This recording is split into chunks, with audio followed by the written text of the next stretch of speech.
مفاجأة جميلة.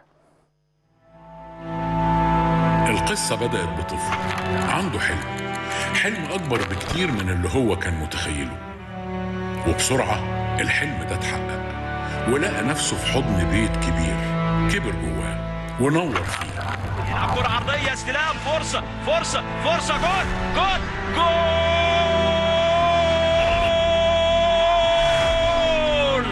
الله يا تريزيجيه!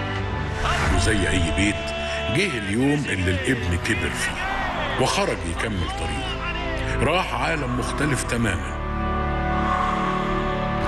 وقابل ناس وظروف جديدة عليه، لكن فضل حاطط حلمه قدامه واتمرن وتعب واجتهد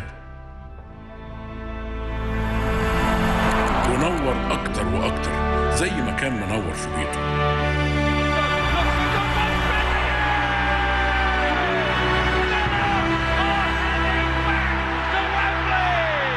لعب ضد أقوى الفرق وأثبت نفسه في أصعب دوريات العالم.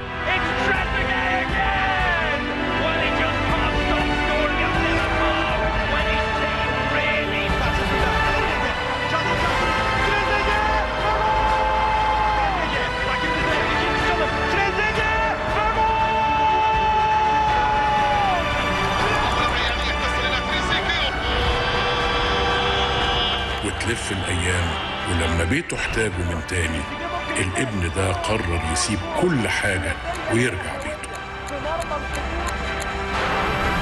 ابن النادي رجع بيته، تريزيجيه في الأهلي.